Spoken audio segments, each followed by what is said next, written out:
अब पुलिस के सामने कत्ल का आरोपी तो था, लेकिन इंजीनियर लड़की के कत्ल की वजह अब भी पुलिस के सामने साफ नहीं हो पा रही थी।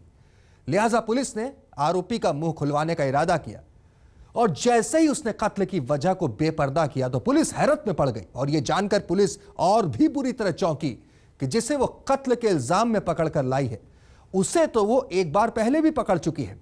आखिर उस शख्स ने पुलिस को क्या बताया, आइए जानते हैं। चंद्रभान सनफ तो पुलिस की गिरफ्त में था, लेकिन पुलिस के सामने अनोइया के कत्ल की तमाम कड़ियां अब भी बिखरी हुई थी, जिन्हें सिलसिलेवार तरीके से समेटना बाकी था। तब पुलिस ने चंद्रभान का मुंह खुलवाया और उसका मुंह खुलते ही अनोइया के कत्ल का पूरा सच पुलिस के सामने आ गया। बकौल पुलिस, चंद्रभान उस रोज लोकमान्य तिलक टर्मिनस पर घूम रहा था। वो बेहद नशे में भी था और नासिक जाने को बेताब था। उसके पास टिकट के पैसे भी नहीं थे और इन सारी बातों का जिक्र उसने ट्रेन के एक अटेंडेंट से भी किया, लेकिन उसने सनफ की कोई मदद नहीं की।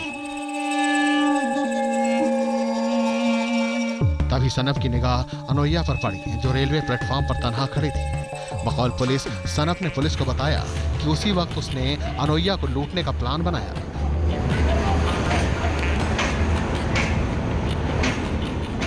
और उसके सामने टैक्सी ड्राइवर बनकर जा पहुंचा। लड़की के पास किराए के पूरे पैसे नहीं थे, उसके पास महज 300 रुपए थे। सनफ उन 300 रुपए पर ही लड़की को उसके ठिकाने पर छोड़ने को राजी हो गया और फिर उसका सामान लेकर मोटरसाइकिल की पार्किंग में जा पहुंचा।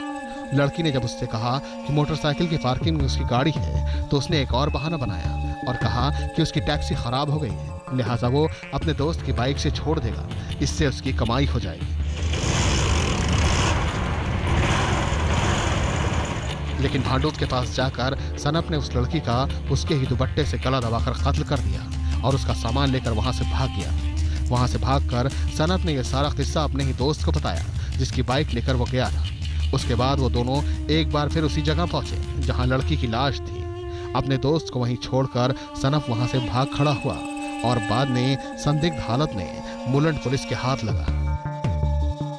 सनफ ने ही पुलिस को बताया कि उसने लड़की का बैग एक भिखारी को यह कहकर दे दिया था कि उसकी बीवी का है, जो मर गई है और अब उसे उसकी कोई जरूरत नहीं। फिलहाल चंद्रभान सनफ 15 मार्च तक पुलिस के कब्जे में है, जबकि उसका दोस्त अब पुलिस के सवालों के जवाब दे रहा है। पुलिस अब यह पता लगाने की कोशिश में है कि कत्ल की यह वारदात क्या वाकई लूटपाट के इरादे से हुई या फिर कोई और भी बात है जिसका सामने आना अभी बेहद जरूरी है। आर एस चंद्रा, मुंबई, आज तक।